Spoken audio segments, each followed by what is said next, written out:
All right. What's going on? What is going on? We are live with a little Memorial Day startup mock draft. Neither of us are American, but happy Memorial Day to those of you guys who are. We figured we'd rock a Superflex tight end premium dynasty startup mock draft. Danny, if you wouldn't mind throwing the link into the chat as people file in, you guys can join into this mock draft. And then once we have it filled up, we will get this thing going. I will whip it into the Discord right now as well so that we got some people filing in ASAP. In the meantime, feel free to ask us any questions, and we will get to those while we're waiting for the draft to kick off. How you holding up today, Danny? Holding up well. Obviously, preparing for a very critical Game 7 tonight. Boston versus Miami, Game 7. After Miami was up 3-0, Boston tied it back 3-3. Now Game 7 in Boston tonight. Winner obviously playing the Denver Nuggets. I know this is a fantasy football channel, but I mean, I'm a degenerate when it comes to sports, and hopefully Boston does not complete the 3-0 comeback is what I'm hoping for. Yeah, I don't follow basketball at all, so I'll probably be watching the Vegas-Dallas game tonight, but hopefully I have I placed a thing on Vegas to close it out tonight. It was like a boosted line on FanDuel, so I bet them before the conference finals to win the cup, and I think I got them at, I believe, plus 300. So I think I put like 20 or 25 on at plus 300. So definitely hope that they do win because, I mean, out of all the teams left, like I would prefer the Stars to win from a cheering standpoint, but I would much rather either of the teams that win the West to beat Florida because we don't like Florida. Yeah, no, I mean, Florida's kind of been cooking up dope though. So, I mean, oh yeah, no, they look good, man. Mad at them. Especially with how Bob's been playing. Dude, that guy, if they win the cup, like I've never seen a more unanimous Conn Smythe in my life. The thing is, too, is Kachuk's been so good, but it doesn't matter because Bob's gonna win it. Like, oh yeah, absolutely. All right, so it looks like the draft is full here. If you want to whip the screen share over, get everything figured out here. Blah blah blah. Okay, cool. So we're into the draft. We're gonna try and focus a little bit more on the startup mock draft. I know last startup mock we went down so many rabbit holes that we weren't really focusing on the draft itself. But Danny, you're up on the board here at 102, and once you're done making your pick, if you want to edit the roster size a little bigger, we'll go deeper than 8 rounds. Oh right, I had you can do that after you make your pick though. I don't think it's a problem. Yep. So, I mean, I'm going to take the other of the consensus top 2, and that's going to be Josh Allen. By the way, it was set like that from when we did our video. So, yeah, maybe go 12 rounds. Let's go a little deeper than we usually do. Add a couple bench spots. Yeah. Just fire them in there. All right. This should work. All right, so no surprises at the top of the board here. Got a bunch of quarterbacks flying off the board as we usually do. Yep. Brian in the chat asked Kyler or Anthony Richardson. Very clearly Kyler Murray for me there. I'm not opposed to Anthony Richardson going as like a borderline first round pick, but to me he's more of like a mid-second given the risk with his profile, and Kyler Murray is well above that range for me. Yep, no, I agree with you there. Got a couple more comments. Agree with you there, Vorador. Go Miami tonight. Definitely Kyler. I agree with Dividend. Yeah, I mean, if the Stars do win, I wouldn't be mad, but I do have that bet on Vegas. So Ryan asked 12-team Superflex PPR. I don't know what RA is. Kyler, A-Chain. Wait. I'm gonna need you to clarify this question a bit. I'm confused. Oh, A or B. Okay. A is Kyler and A-Chain. B is AR-15. Well, the fact that we prefer Kyler to AR, like just give me a free A-Chain. Yeah, exactly. So I'm on the clock here at the end of the 1-2 turn. I got a Deshaun Watson there. Kind of stuck in a difficult spot here because the other quarterbacks, like, I mean, I suppose I could go, Bryce Young or Dak Prescott or somebody like that. I guess Kyler is still on the board as well. I didn't even actually see him. I'm just going to grab Kyler and Deshaun Watson here. Fantastic. And get my 2 anchor quarterbacks and watch how the rest of the quarterback position dries up by my 3rd round pick because I'm sure there will be nobody left. Yeah, and I just got ear blasted by Sleeper because I forgot to turn that off. Yeah, that was not fun. Hey, boys, what's up? Brock, what's up? Productive struggle. Najee the first. Give me the first all day there, Pionio. I would take Najee over a late first. In a productive struggle, I'm taking the first. I think Najee will have a bounce back to the point that I would just wait to sell him. Maybe, but at the same time, it's like, if he doesn't bounce back, then he's barely worth a second in the market. That's a good point, but it's just volatility. Yeah, he's volatile for sure. I think if you wanted to cash out and you can expect that first to potentially be a mid first, then I would Yep. say yeah, definitely. But if that's like the best team in your league you're selling it to, Yep. I would risk it and hope that he has a couple good weeks early on in the season and maybe you can get more. Yep. No, that's fair. Dynasty startup Engram or Schultz. I don't know who I have ranked higher, but I think I have Ingram higher. I'll I just think take so too. the better offense. I think Ingram's just going to have spike week potential, and at tight end when you're outside the top guys, I'll just take the guy that can give me some good weeks. Yeah, I agree with you there. I do believe I have Engram higher, but let me just double check. Let me see, tight end. Yeah, I do have Engram higher. Okay, yeah, no, I have him a few spots higher, so I would go with Engram as well.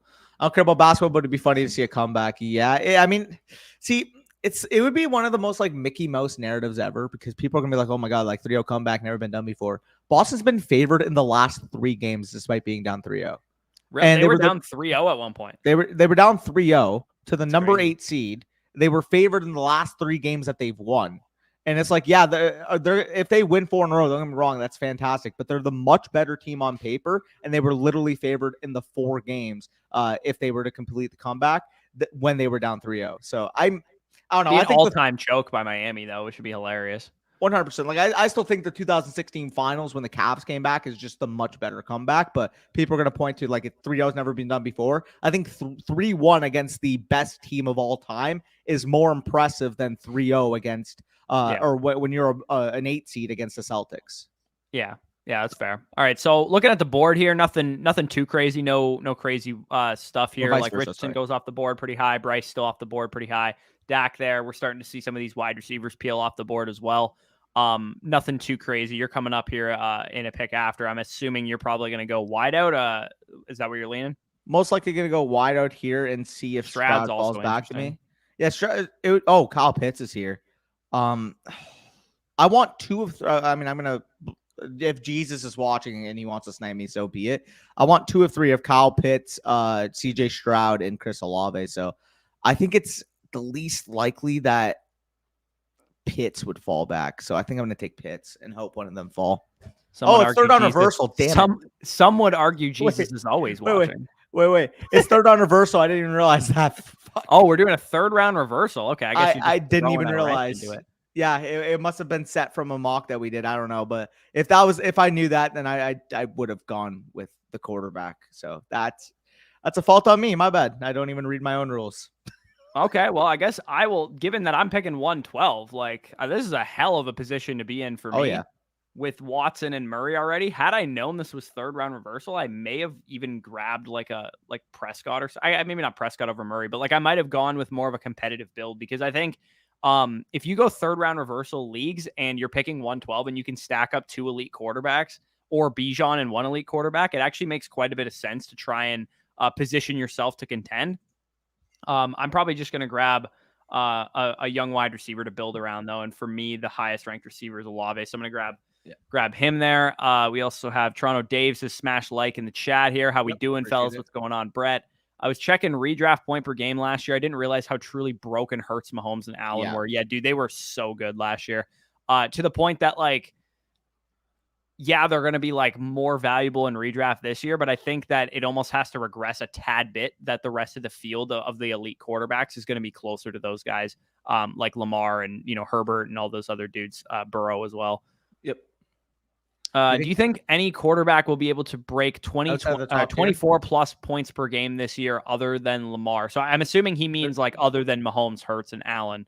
I would say that I think if the Chargers are whipping the ball over the yard, I think Herbert has a chance.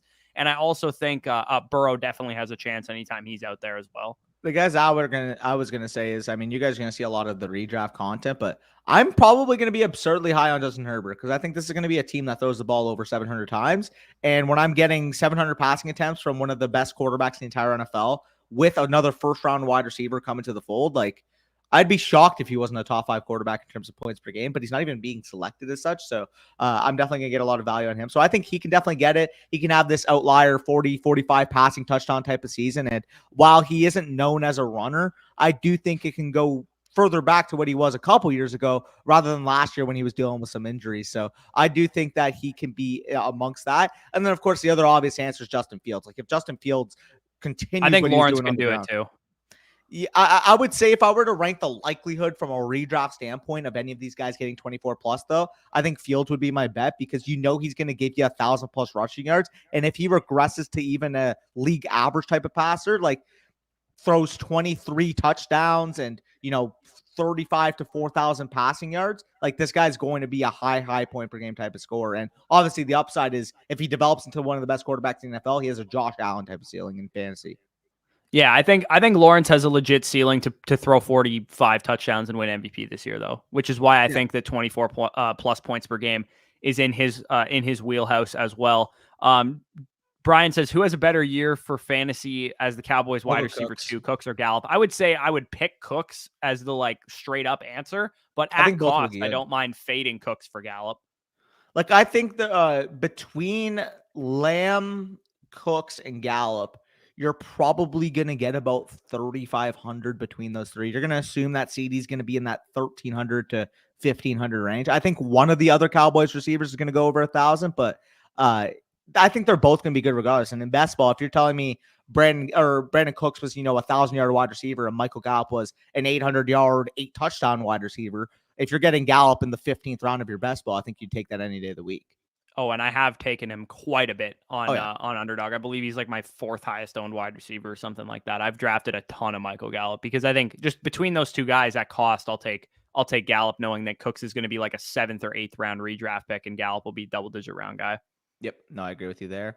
By the way, I didn't want to have to make this pick, but I mean, if Jahmyr Gibbs is going to fall to the end of the 3rd round, I'm going to take him.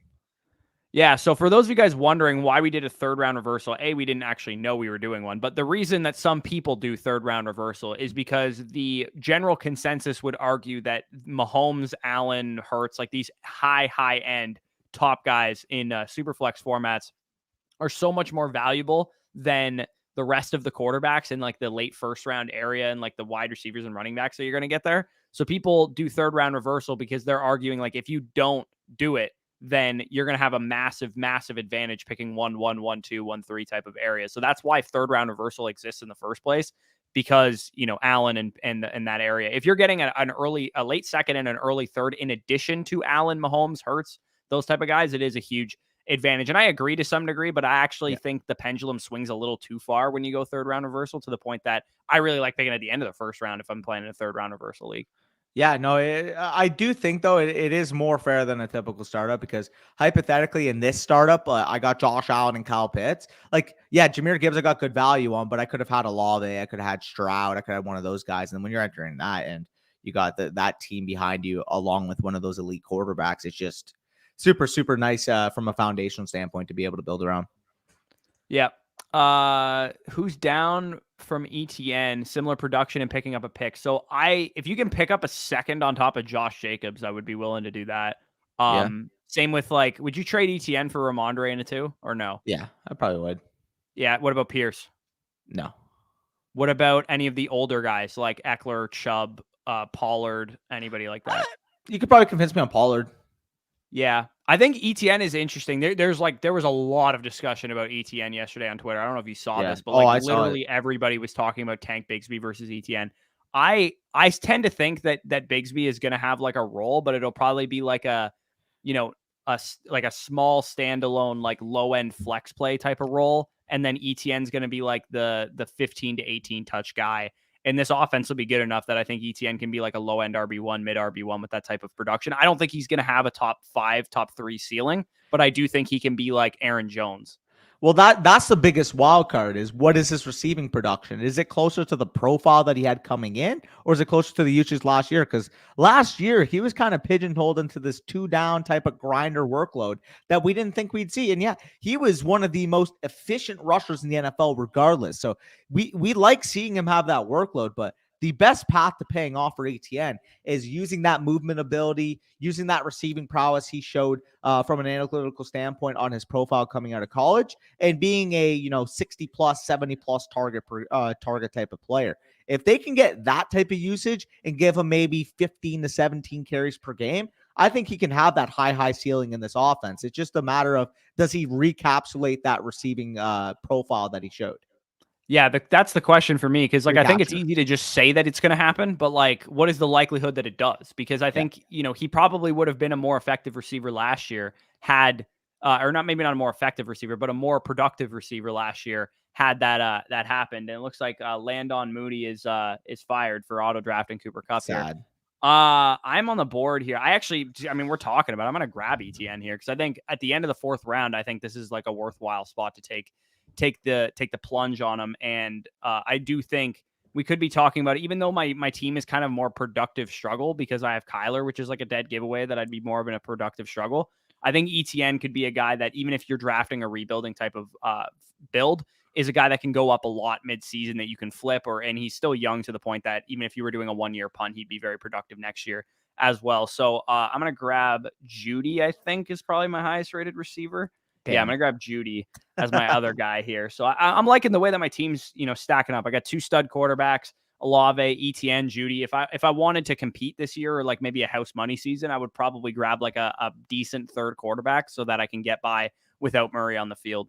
Yep. No, I definitely see that. I'll go through some comments. 18 in a second for a first. Worried about Dalvin signing. I would take the first. Yeah, I don't care about Dalvin signing, to be honest. I would just do that anyway. If that's especially if that's has a chance to be like a mid first, like yeah, and if that's a 2025 second and not even a 2024 second, I would absolutely do that. Yep. Wouldn't you be selling a Najee to a good team midseason? The first would be late anyways. Yeah, no, that is a fair counterpoint by Brock. But what I mean is you can get more than just the first if it's midseason. I don't know if people I think you could. If Najee comes out and he has like he starts the season as like the RB6 after like 5 weeks or something, I think you could probably get a 1 and a 2. I don't know. I just don't see that ceiling. I but think you got to remember more people are higher on Najee than us, and also when you're in season, people are very very focused on production, especially in more casual leagues. I think you could if Najee's looking like a top 10 fantasy running back next year at I mean, he's still only like 24, 25 years old. I guarantee you could get a 1 and a 2 for him midseason. I don't know. I feel like cashing out, like worst case scenario, yeah, ceiling wise, maybe you lose out in a second, but you're also getting rid of that potential volatility off your team. And worst case scenario, if he gets hurt, his market is quite literally dead. So yeah. I think getting rid of that volatility in a productive struggle is more valuable to you, and it makes you more interested in making more moves in season as opposed to just holding on to the ticking time bomb in case the negative scenario does apply. I agree to some extent, but I think Najee has a little less market volatility than you're giving him credit for. For us, he would be considered like a really bad asset, but I think the market's a little bit more forgiving on Najee Harris than we are. Yeah, maybe. And I'm also just a little bit higher on the Steelers offense and Najee's outlook this year, I think, than you are as well. What's a good example of a startup draft trade to acquire 2024 first? Well, typically the ones that we like is like trading down from the 3rd round area into like round 5 or 6 and seeing if somebody's willing to give you a first. But if that's not possible, I would say the equatable pick value of a 2024 first probably about where we are now. Probably about exactly like you mentioned, round 5 where you are. Well, oddly enough, 2024 first, we just mentioned Najee Harris, that relatable pick value.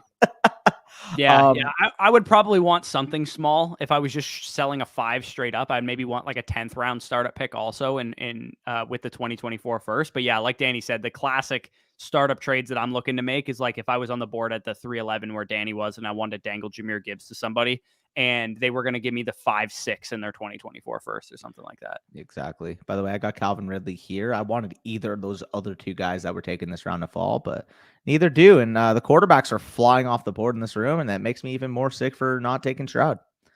Yeah, I mean, you're probably in a spot though where you've built out kind of like a good like I kind of just team, like to the point that I'd probably be looking just to grab Geno or somebody like that.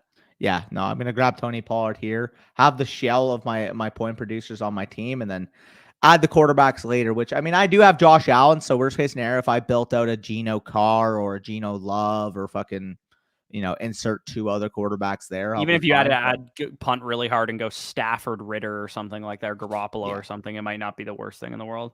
For sure, especially if one of them is my quarterback 3. Man, my brain is out of dynasty mode right now. He's just been grinding best ball drafts, which is I get that. So what pick do you think would be fair for a random first? Like again, a lot of the guys that we see off the board here, Debo, Pierce, all those guys I would sell for random first, most likely, give or take. So the only one I would be hesitant to would be Judy, and maybe Watson. Oh, Which I one? would also be hesitant on Dotson as well, like who just went off the board at the 6th spot. Like Yeah, we're sure. saying in this general range of players, not Mhm. necessarily exactly everybody who's went off the board, but like generally speaking, most of the guys that have gone off the board, I would sell for a random 2024 first, assuming it's not like guaranteed to be late. I'd probably like assuming it's not guaranteed, I'd probably sell Dotson for it. Because like Would I like, would you sell Ridley for it? I have Ridley higher than No, Dotson. I would rather have Ridley, to be honest. Oh, really? Okay, fair. Yeah, no, I'm very high on Ridley, dude. So am I I. think that Ridley is not that far off from Diggs, Diggs. Cup, Adams, and Hill. Like I'm glad legitimately, you I mentioned don't that. think he's that far off. I agree. I think this Jags offense is going to be really good, and I think although I think Kirk, Ingram are going to be involved, I think this is the clear cut number one wide receiver for that team.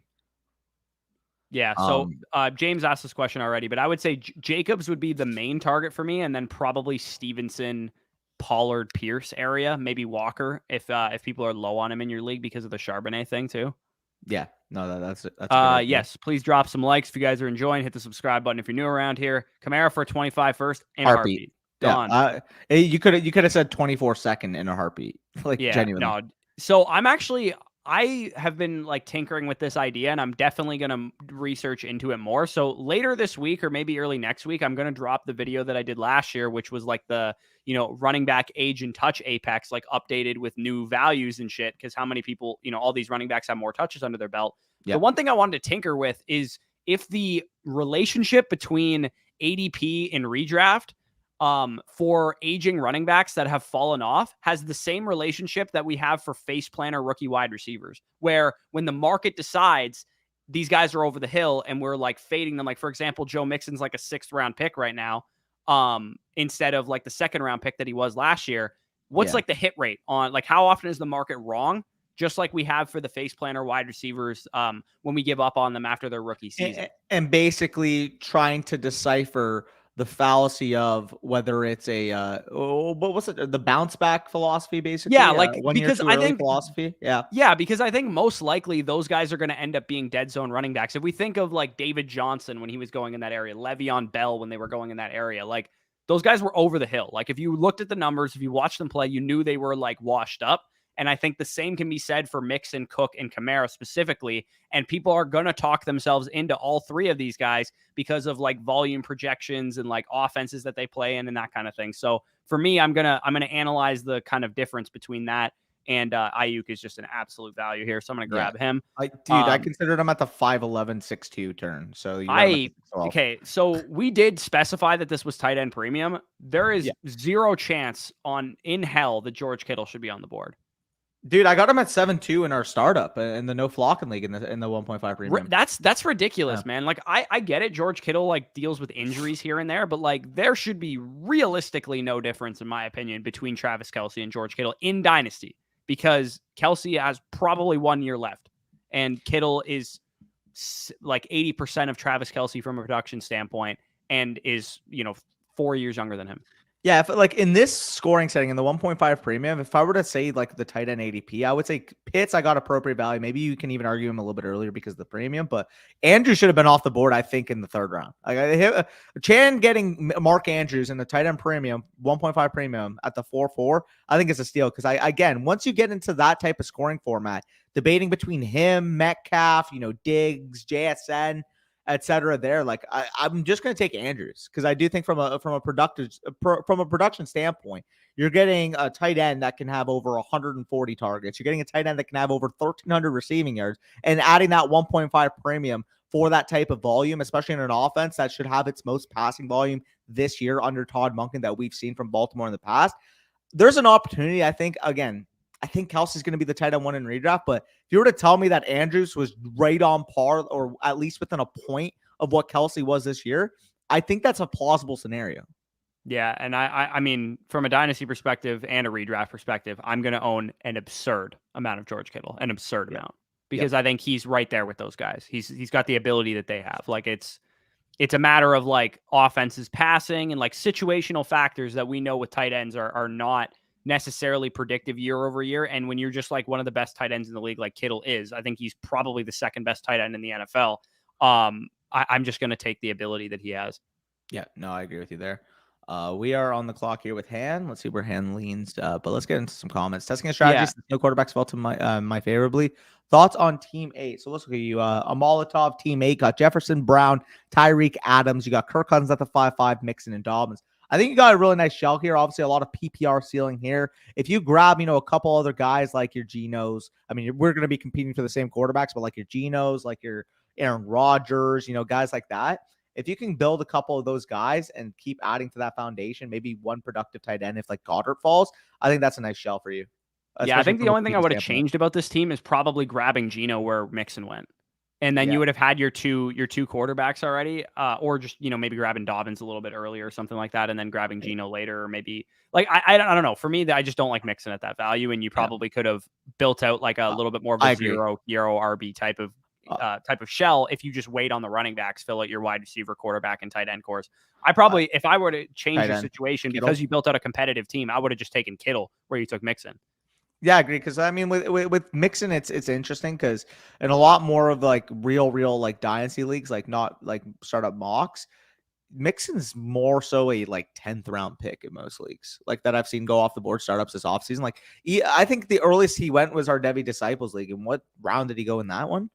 And that's also I don't know. You can take a look at it right now. You're almost up on the clock here as well. Jimbo says Drake London or Gibbs. I'll take London just at face value because he makes me like at that point in the draft, you're still trying to stay more flexible. So I'll take London slightly, but I think Gibbs on the open market is probably worth slightly more.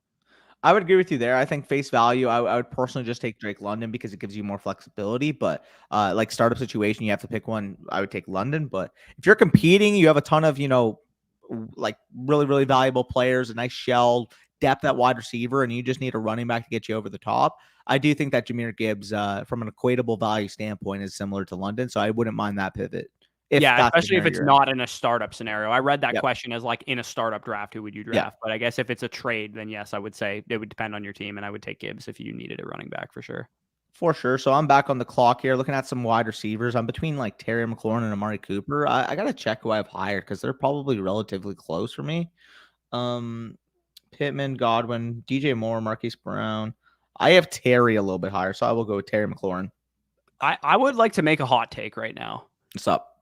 Christian Kirk is one of the best values for competitive teams in dynasty startups that there is. I think. I would take Terry over him. Outscore like every wide receiver that went before him up until Calvin Ridley in this draft.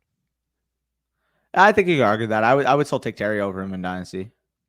I don't disagree with like the dynasty take. I'm just saying like from a redraft standpoint, if you're building out a competitive team, like would it shock me if Christian Kirk outscored Godwin, Debo, Dotson, Marquise Brown, DJ Moore? Like it would not shock me if he outscored all of those guys. It wouldn't shock me if Ridley's a top 5 wide receiver, top 8 wide receiver, and Christian Kirk's a top 20 wide receiver in points per game. Yeah, no, I don't think that's a bad take at all. That team is going to throw a ton, and they had a top 10 pass blocking offensive line last year. Yeah, no, that's fair. I think Geno would actually be my highest rate quarterback unless I have Russ higher. Let me just take a look. They're all same range. I have Geno one spot higher, so I'm gonna go with Geno Smith here. 802, I think that's a fine value. Got his extension. They didn't take a quarterback, and we can expect that offense to be very good next year. Yeah, I'm not a huge Geno and Dynasty guy, but that's a pretty ridiculous value I think that you got on him. I would have been comfortable, like I said, with a Molotov's team taking him in the 6th round. Yep. No, I definitely Love also interesting, a pretty good value there as well. I didn't actually know he was on the board. I might have considered him with my last pick. It's not bad. Where do we leave out? Oh, Drake London, right. In my league, I'm struggling to even get a 24. Yeah, no, exactly. Yeah, I'd be stunned if any of you guys have gotten a 1 for Kamara this offseason, like just literally pat yourself on the back. Because I literally barely sold him for a 2 in one league, and I was pumped to get him off my team. Yeah, well, I mean, Nat's saying right here, people don't even want him for the 2nd. So, yeah, no, I agree with you there. Daniel Jones, Kirk, Dak, and Watson are money this year. I really like scooping 2 good quarterbacks, going Herb, T-Law, those guys I listed. Yeah, no, yeah, he's referring to best ball, and I agree. Yeah. I like those that tier of quarterbacks as well. Daniel Jones, Kirk Cousins, Dak, and Watson. I agree. Best opinion is that ETN and Tank will both be good in a good offense. Tank is a best ball player, not a managed league starter. I'd agree with that. Though I will say, I think he's a fine managed league pick because I think he's right in that in terms of handcuff, prolific, intangible value, or not intangible value, but implied value, that if ETN were to miss any time, Tank Bixby and Alexander Madison are the similar type of range of outcomes for if Dalvin Cook is not playing for the Vikings or if Travis Etienne is not playing for the Jags, if either were to get hurt, I think both those guys can be legitimate top 10 running backs in fantasy. So in terms of opportunity cost, he's going pretty late.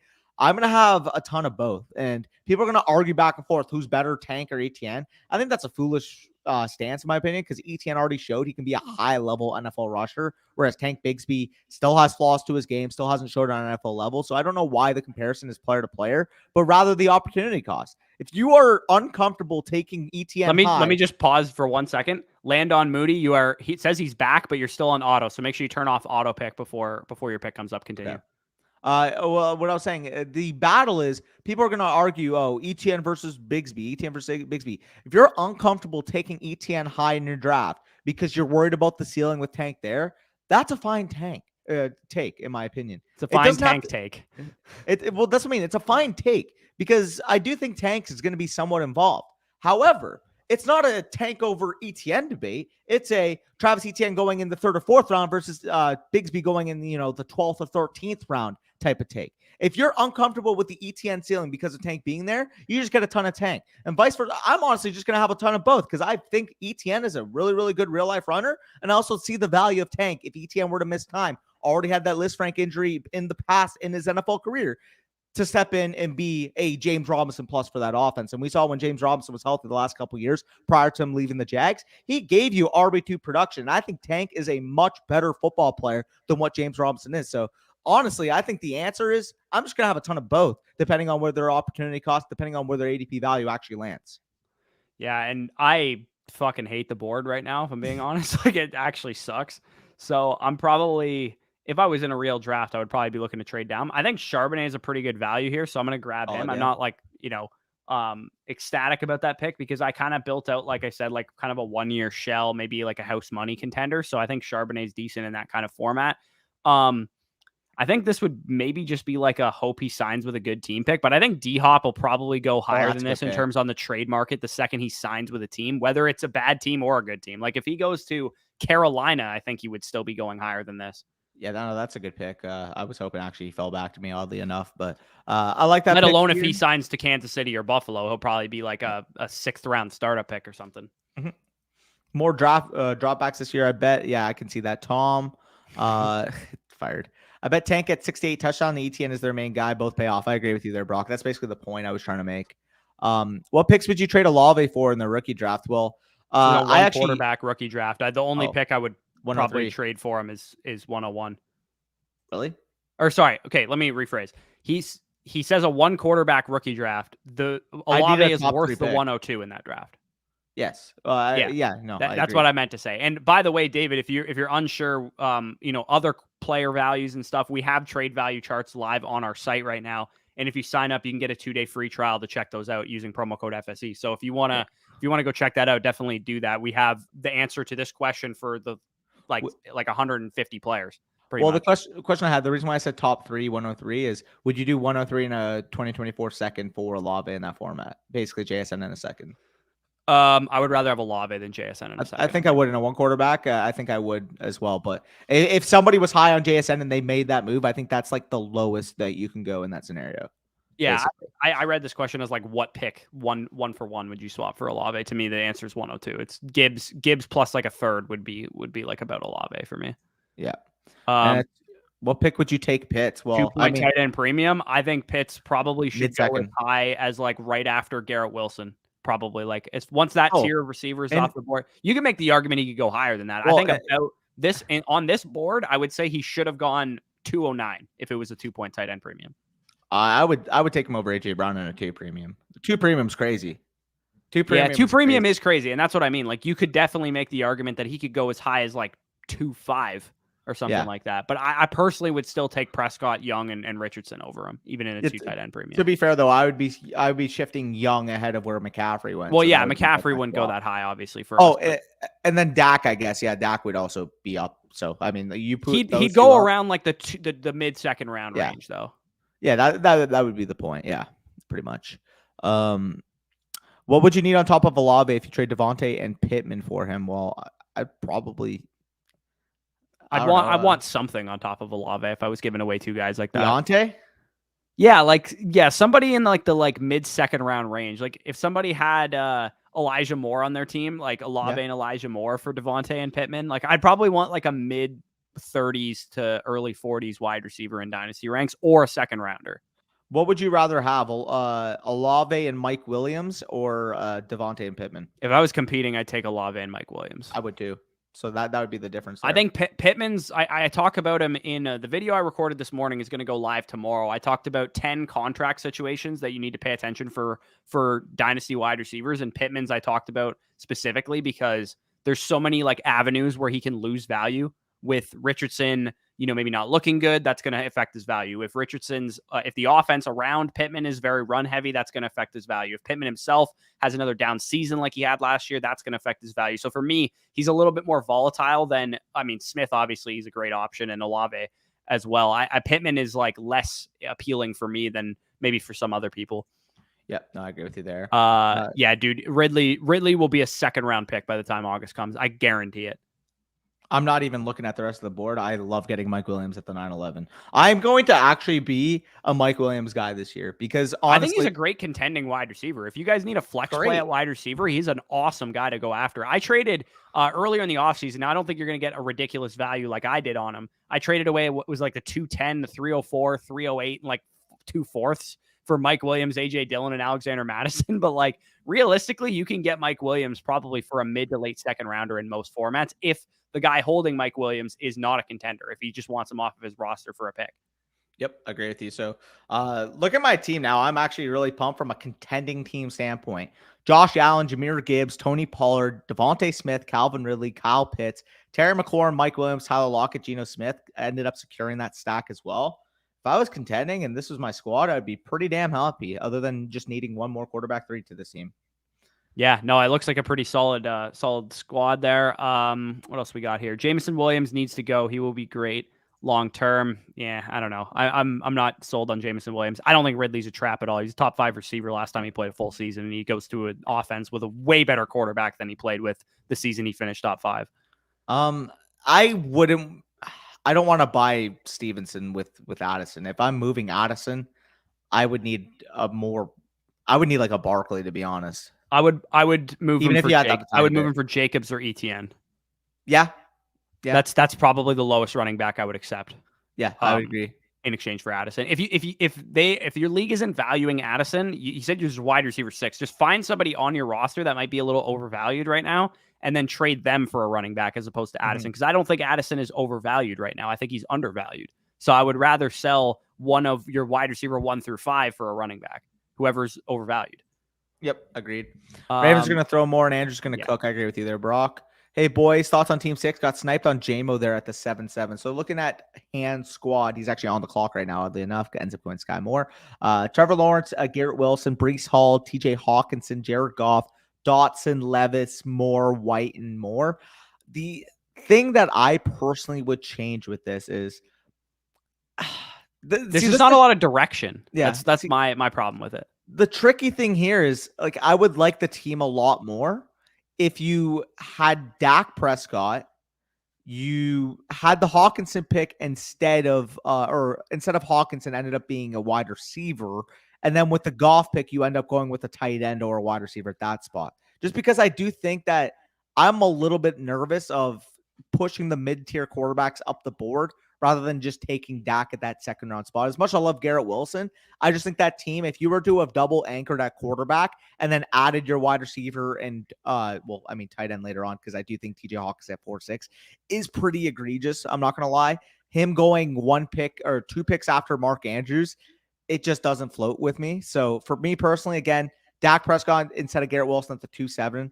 You substitute Jordan Addison or Devontae Adams, one of those wide receivers, in for TJ Hawkinson. And then with that Jared Goff pick, either going, like I said, with another wide receiver like Calvin Ridley, or potentially even taking a George Kittle at that. Because I do think George Kittle at the 7-1 is ridiculous. If you would have gotten George Kittle at one of these 2 picks, I would have been more fine. But overall, I think you're doing solid. It's just I don't think, like Corey said, there's really much direction here. Yeah, I'm actually cheesed. I was hoping Akers would fall back to me. I think Akers in the 10th round is like a slam dunk pick. He's the like post hype bounce back candidate I'm gonna bet on. I ain't betting on Mixon, Kamara, some of these older guys. If I'm gonna bet on a post hype bounce back candidate, I'll take the guy 2 years removed from an Achilles tear who's 23 years old still. Yep. No, I agree with you there. And the offense won't be as good as like we all thought it would have been for Akers' breakout season, but Kupp and Stafford is enough for that offense to keep moving if Akers is playing well. Agreed.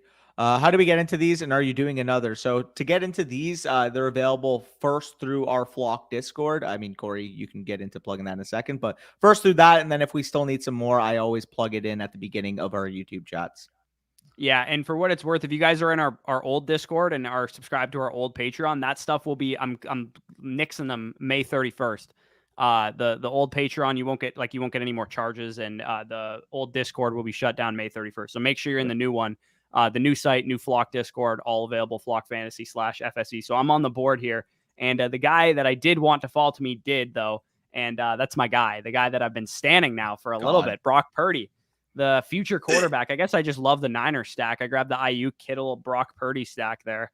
I don't know, man. I think if you got a chance to get a starting quarterback for a great offense in the 10th round, at the end of the 10th round, no less, I'm going to take it for a guy that legit like was 8 yards per attempt as a rookie last year. It's pretty crazy numbers. I know it's a great offense and everybody could succeed in that offense, but I think it's pretty insane that he's available this late.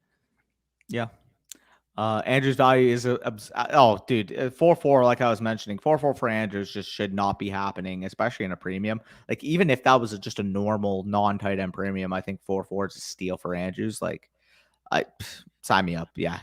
I was actually between.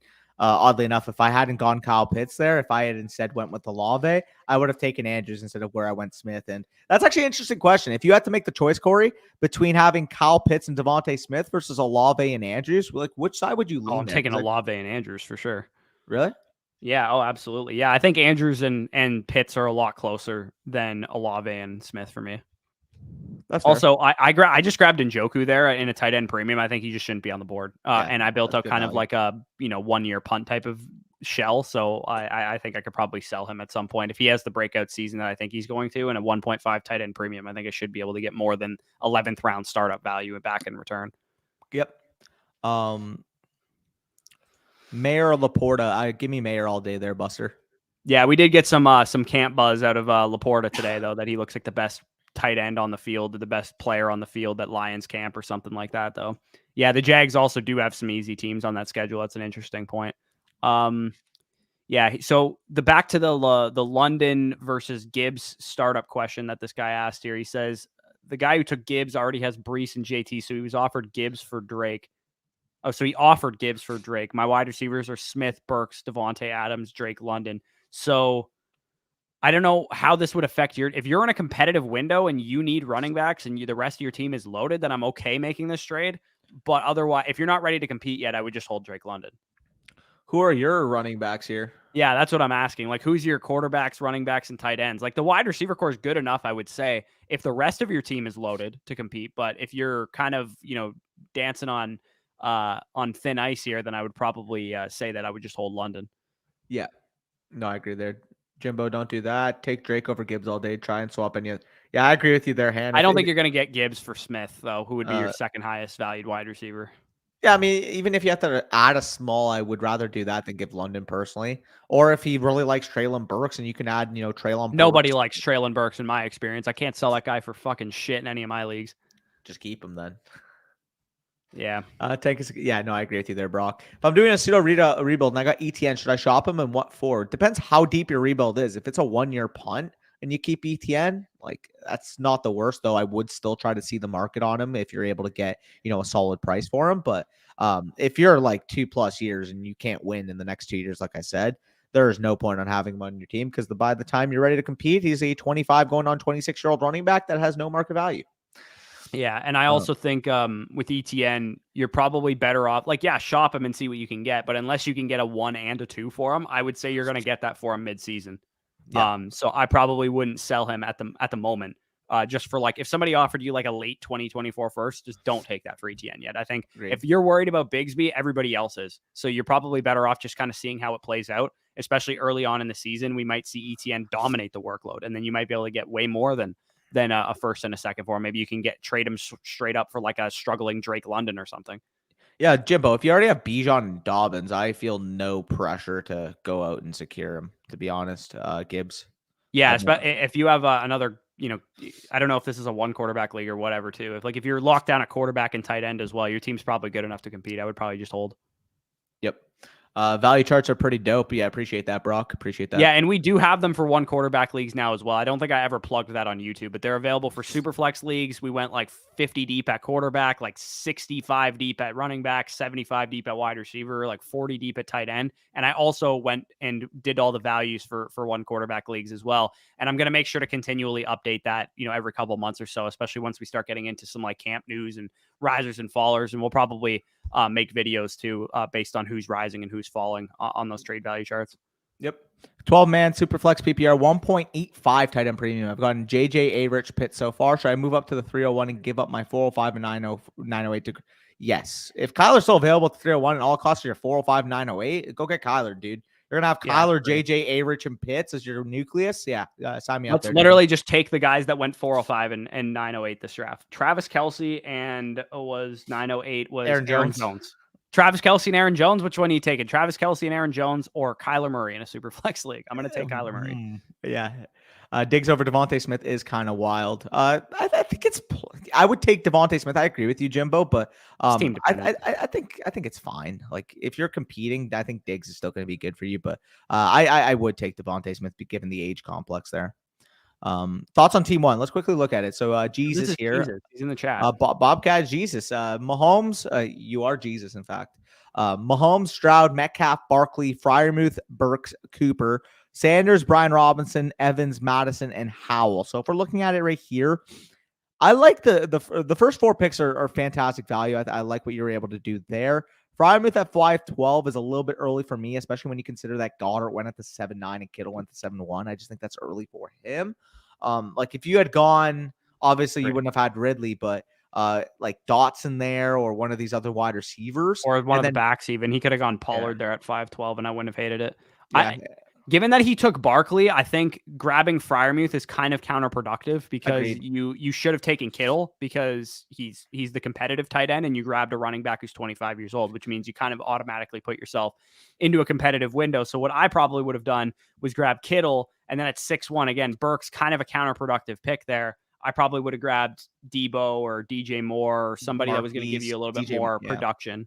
Brandon Ayuk even. Like I would rather Brandon Ayuk there in your spot. But overall, and then I mean, like, I'm not a big fan of the running back value here, just because I think if you're going to take one or two of these guys, I'd be fine with it. But I just don't like going with all three in this scenario because, again, there's still more production wide receivers. Like you kind of had Deontay Johnson, you could have had, DeAndre Hopkins, someone like that. Or you could have potentially gotten a better quarterback 3 there. Though you did get Howell to 12-1, so I don't think that's bad value, actually. So Jimmy Garoppolo is Mr. Irrelevant here. I respect it.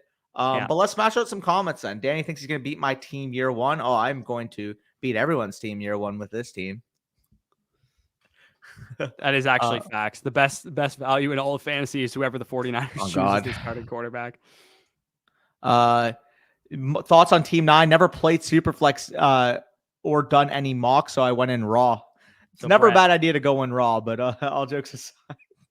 So Brett goes Chase and Lamb. Again, as much as I love those two players, I probably grab Dak there instead or Bryce Young even at 2-4. It's to me, it's just very difficult to grab two wide receivers early on in a draft because you're just so behind the 8-ball at quarterback. Although I don't think you got terrible value on Daniel Jones, Pickett, and Lance. I think you probably you may have panicked a little bit there. I think you probably didn't need to take Daniel Jones that high. He probably would have fell back to at 4.9, give or take.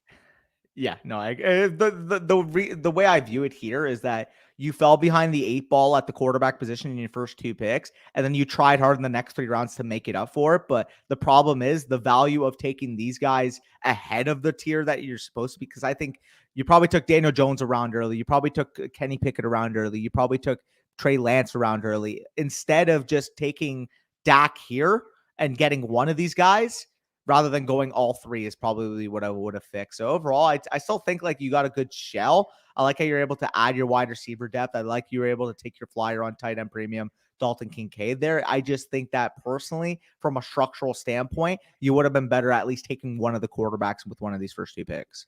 Yeah, I mean, he says he doesn't play Superflex, so it's which makes sense. And in some quarterback heavy rooms, Daniel Jones will go that high, but in this room, he didn't really. There's more of a discrepancy between once Stroud and Tua go off the board between when Daniel Jones and Kenny Pickett and the rest of that next tier of quarterbacks will go off the board, and especially knowing that Danny got Geno Smith at the 8-2. Like, would I rather take Geno Smith at the 8-2 or Daniel Jones at the 3-4? Like, you could have grabbed Drake London, Tyreek Hill, or Breece Hall or Jonathan Taylor with that pick.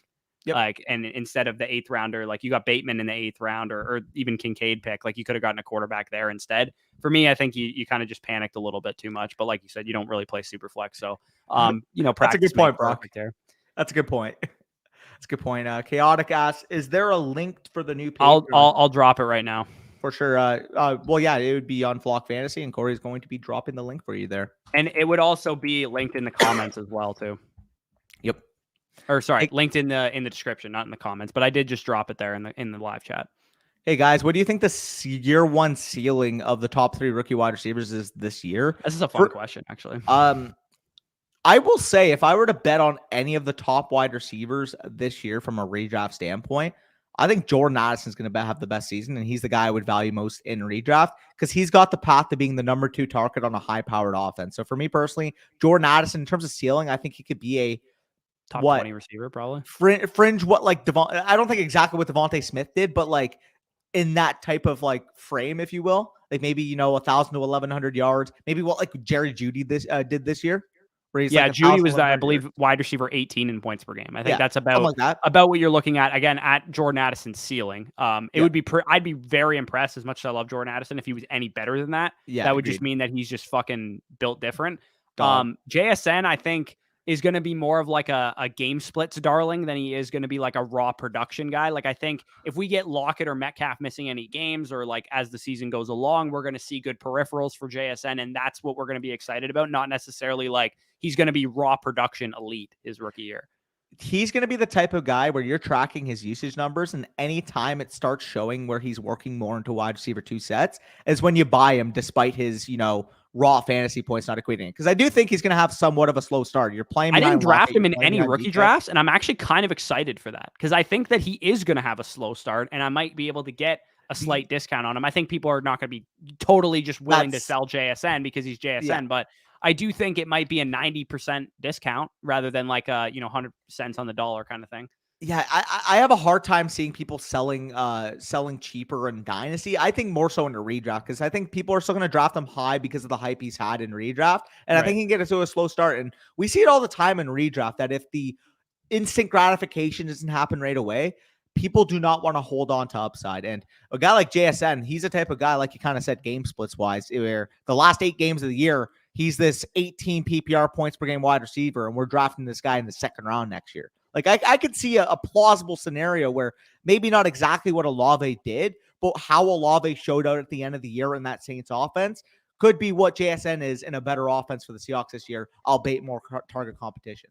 Or maybe what Amon-Ra did to close out his rookie season, something like that. I'm going to just give comps how I think everybody's season is going to go. I think Addison, like you said, he could be a Smith, Jeudy type of ceiling. JSN, more of like your Amon-Ra from his rookie year. Like if he has a great season, that's probably how it'll happen. Quentin Johnston, I think, would probably have like an Ayuk rookie season if he were to have like a great rookie year where he's like really efficient. Maybe there's some injuries to his wide receiver core like Ayuk had happen in his rookie year. I do think that I'm trying to think who else. Zay Flowers could have like an Elijah Moore type of rookie year where like, he has like a week, like a 7 or 8 game stretch where he's just like really good. Because he does have like a wide open receiving core. Like there's really nobody there that's like established outside of Andrews. So Zay Flowers would be really interesting from that perspective. And then I think Josh Downs also could have like, your Jahan Dotson, Elijah Moore type of rookie season as well. Yep. Just the only thing with Josh Downs, it fully depends, in my opinion, on what the passing. They're not going to throw. They're just simply not going to throw the ball. But like it's going to be a problem. He's going to be a peripherals darling. I think he's going to have like a 28% target rate and like maybe a 23% target share, but it's not going to equate to anything if he has a great season. Agreed. Would love to hear how you guys go about the season using these startups, like maybe the trades you would now look for, etc. Okay, that's an interesting question because for me, I mean, I grabbed Hopkins probably with the intention of trading him at some point because I just don't think he should be on the board here at 9-1, especially Yep. once he signs somewhere. Even if it's not the greatest landing spot, he should be going for more value than that. So he'd be somebody I'd look to offload. Same goes for Travis Etienne because I talked about like I'm kind of in a 1-year punt type of situation. I might see midseason if I can net a first and a second for him if he has a great start. And then same goes for Kittle as well. If people, I just think Kittle's undervalued. So if Kittle had a great start in a 1.5 tight end premium, I think I could cash out on him. Or vice versa, if my team just all puts it together, I could always go out and buy some players. Yep, no, I agree there. Got Mikey in the chat. OG. If you guys don't know Mikey, big shout out to Mikey. Collaborated with us for what the first couple years or so. Probably for the first season, I think, of the channel. Yeah. No, big shout out to Mikey. He says, "Why did the top running backs fall so much?" That's Mikey, this room, my guy. That's the room we don't draft running backs around here. not in these streets. We don't value that running back position. But yeah. Shout out, Mikey. Appreciate you coming in. Appreciate the feedback, Bobcat. Bruh. Oh yeah, that was in reference to the raw joke or going in raw joke. Oh yeah, for sure. How much would you add either Higgins, DK, London to get Jonathan Taylor? Well, I value those guys pretty similarly, so probably not a ton. I think I have London ranked, if not ranked higher than Taylor. I have them like literally back to back. Let me just. Yeah, they're very close. Like if you were in a position where you had a very deep wide receiver core and you had London as like your wide receiver 4 or something like that, and you wanted to sell London and a second for JT and a third, I think that would be like the absolute most I would pay. Agreed. Chaotic, thank you. Anytime, appreciate the support. Addison's the wide receiver 1 for rookies. JSN 3, QJ 3. I think JSN will be closer to the QJ than Addison. I don't mind that take because I do think like for JSN, the target competition does matter, and I get it. Like long-term dynasty, we're betting on the talent to win out, but I mean, there's 2 top 20 wide receivers in that wide receiver core. Like we, as happy as and as optimistic as I am year 1. Like, there's going to be a learning curve. I'm not just going to dismiss the fact that Tyler Lockett and DK Metcalf are damn good football players. Yes, like this offense, I expect to be good, expect to be, a top 10, possibly top 5 offense. But if those other 2 guys are giving you 130 plus targets, hypothetically, if they stay healthy, it's going to be tough year 1 for JSN. But like we said, we're always going to be betting on the talent and in Dynasty. If that gives you somewhat of a discount because people are discouraged from year 1, like Corey said, if you can buy 90 cents on the dollar, you're going to do it. Yeah, and CeeDee Lamb also another good comparison for how his rookie season might play out. CeeDee Lamb, we all expected to start slow. He kind of did, but his peripherals were good. He had good target share for his role, and then he kind of kept taking steps forward beyond that. So yeah, I think JSN will be just fine, but I wouldn't rank him 1 among the rookies from a redraft perspective. What do you think of my rookie class? Got Addison 107. It's exactly where I have him ranked. Kincaid 110. I think that's also exactly where I have him ranked. And then A-Chain 204, that's a pretty good value. Rashee Rice, I'm not high on, but at 302, I think that's fine. Yeah, and the thing that we are a little bit dismissive of when it comes to Rashee Rice is although we're lower on the talent, like there's a scenario where if he does show some promise in KC, we know how the market's going to overreact. So, oh, yeah, absolutely. Even if it's like just peripherals, too. If he has like a decent target rate, like doesn't even get on the field a ton his rookie season, maybe misses 7 games or something, but has like a 24% target rate. And Kadarius Toney is like being a dumbass again and like he gets traded or cut or something. Like people are going to go crazy about Rashee Rice. And I wouldn't be shocked if you could sell him for much more than the 302 there. So it's so funny because I swear we can't go a live stream without you calling Toney a dumbass. It's just he is a dumbass, man. Like he literally I want to bet anybody right now that Kadarius Toney is on waiver wires by week 9 rather than like winning people fantasy championships. Yeah, fuck. If you really want a share of the Chiefs offense, just drop fucking Travis Kelce. I like Sky Moore at his value, to be honest. Yeah, like a value maybe. He's a low risk, high reward option. That's the way I look at it. But how do you feel? We all comped him to Golden Tate coming out. That comparison didn't change. Like he's still that same player. He face planted realistically, but he also commanded decent targets when he was on the field. And he was literally a high school quarterback who played receiver for like 2 years before going to the NFL and playing for a team that won the Super Bowl that was ready to win. Well, if I have to make the comparison, right, for Sky Moore, basically, yeah, he's a face planner. But the one thing is if I'm making the bet on Sky Moore at opportunity cost versus Kadarius Toney at opportunity cost, I'm going to take Sky Moore because I'm not convinced Toney is a better football player. Yeah. Also, Brock, I would fucking cream my pants if this happened because I have neighbors in our Devy league. They pick 31 after the Cowboys win the Super Bowl, right? No. I'm fucking around, dude. The Chiefs QJ are gonna will be a boomer bust guy. I think a lot of high A dot. I think we're looking at somewhere between the Traylon Burks rookie year and the Brandon Ayuk rookie year. Brandon Ayuk being like the really, like he was wide receiver 18 in points per game rookie year. That'd be an awesome rookie year from Quentin Johnston. But I think Traylon Burks is like the median projection, like how he could look as a rookie, like a couple flash games, couple big plays. Maybe a little bit of concern going into the future. That's kind of how I view him. And I say that as somebody who just randomly got so many 108s this year that I have so much Quentin Johnston in Dynasty now. I have all this investment into QJ, and I wouldn't consider myself somebody who was high or low on Quentin Johnston. I was kind of just right in the middle of the pack, and I had so many picks in that range of the draft to the point that I just have so much QJ now. I agree there. Isaac, simple answer to your question. I am all in on Chris Olave. He showed everything you want to see from a rookie wide receiver. He commanded volume, and he's got a prime opportunity to be the leading target on a team that, while the Saints aren't glamorous, and I don't think that from a talent standpoint, they're a top 10 offense, given the schedule at hand and given how many wins we can see from that team, obviously with the quarterback upgrade coming in town with Derek Carr, like I think top 5 is well within the range of outcomes for Chris Olave this year. Oh, yeah, absolutely. I mean, I don't think there, Carr is a massive upgrade to Dalton. I think it's going to be relatively the same caliber of offense, but it's enough that like we know Carr kind of fed his number one receivers in the past, and that could really help Olave out. And also, we would be remiss if we said we weren't like 40 subscribers away from 20,000 right now. So if you guys are watching this and you haven't subscribed, do us a solid, hit the subscribe button, tell your friends, but not the ones in your leagues.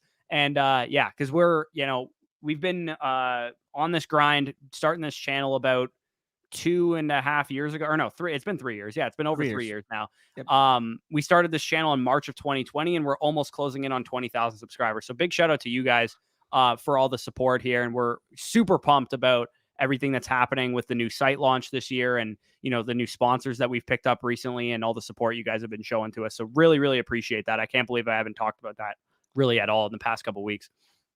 What's the play in leagues that overvalue running backs? You simply draft your. You go 0 RB. That's the easiest. That's the easiest answer ever. It's pretty simple.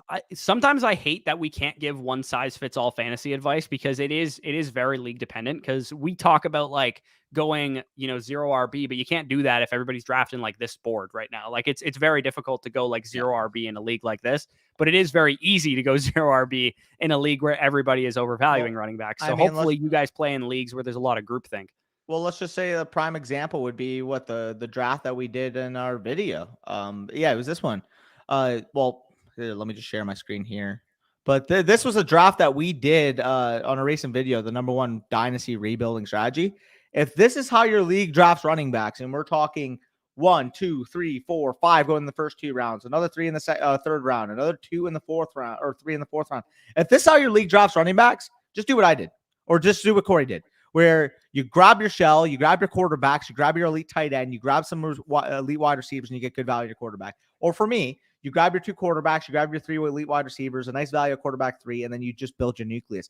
You don't need to take a running back in your startup just because everybody else is. And in fact, it's more productive for you in the long term to fade it, because then you're going to be inherently tanking your own pick. You're going to be getting, whether it's Caleb Williams, Drake May, Marvin Harrison, even if it's, let's just say hypothetically, because you have strong players at other positions, worst case scenario, it's the 104. Well, guess what? We got a good running back class coming in this year, this upcoming year. So you already built up the nucleus. You already got a ton of value in your startup draft. And then you just plug in Raheem Sanders. You plug in Travion Henderson. You plug in Donovan Edwards. We're always going to have a ton of high value day 2, day 1 running backs going inside of our rookie drafts, to the point where you can just keep reusing and recycling them on a year-to-year basis. And especially if you've built up value at your quarterback, wide receiver, and tight end, it's pretty easy to just plug in running backs. Yeah, I think another underrated part about plugging in running backs is that second round picks are always like money spots for running back talent. Guys that get day 3 capital, or maybe they get late day 2 capital or whatever. Perfect example being like your Kendre Miller, Roschon Johnson, Tank Bixby types this year. If you get one running back at the top of your draft, let's say you built out a 1-year punt team and you got yourself Bijan Robinson, or you got yourself Jahmyr Gibbs as your anchor running back, you probably had a couple extra seconds as well, and you can fill out a couple Kendre, Tank Bixby options to fill out the rest of your running back core, and suddenly you have a young running back core that can actually put some points on the field. So we're going to answer the final questions here that are on the screen for us, and then we'll head off of here. Danny is just kind of going ape shit Right. with his screen right now. I'm trying to get the other tab on, and it's just not. You're good. We'll just leave it like Okay, this for fair. now. All right. Everyone will hype up these mid wide receivers on the Chiefs until they take neighbors. Yeah, exactly. Yeah, I think QJ definitely could get some good volume stats than Burks as well. Or better stats than Burks. Jahan Dotson, I think, can be a top 20 receiver this year, to be honest. Why are you throwing Ron Stewart's name on me? No, the layouts were just out of order for some reason. We're good now. Currently have a 111. Any credence to trying to trade up in the first round to trade back and accumulate assets for 2024? So are you talking about a startup 111 or are you talking about a rookie draft 111? Okay, so he said, I think it's a rookie draft 111 because he said he's not high on after 108 and competing this year. So if you're competing this year and you have the 111, I would just trade it for a veteran. vet. Yeah, like trade it for Chris Calvin Godwin. Ridley. Trade it for Calvin Ridley. Trade it for fucking DJ Debo. Moore. Trade it. Actually, oddly enough, I went through one of like the Dynasty rookie drafts. Obviously, we did our videos where we went through our Dynasty rookie drafts.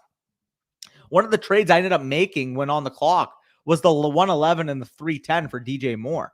Like, if you're competing, like, that's the type of move you want to make. DJ Moore, Calvin Ridley, insert random you got win now for me for 108 and 2/3 because that league market is just impossible to trade running backs. Oh, it is impossible. It's absolutely impossible. So, I mean, if you're at a spot where you're in a league that's like it's easier to trade for talented wide receivers or aging wide receivers or maybe even running backs, if it's like a 0 RB type of league, you could probably get Ramondre Stevenson with that pick. You can probably get whatever you need. I would probably just spend it on a veteran, not on even on a rookie or trading up or anything if you're in a competitive window.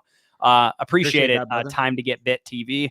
Wide receiver 2 Dotson season is here. Yes, sir. Thanks, y'all. No problem. Anytime. Yeah. Any other questions, fire them away in the last second here. We'll answer those. But otherwise, appreciate you guys for tuning in. Again, hit the subscribe button if you haven't. Check out our site, flockfantasy.com/FSE. Check out our other sponsors, link down below in the description as well. Aura, Underdog, all those good stuff.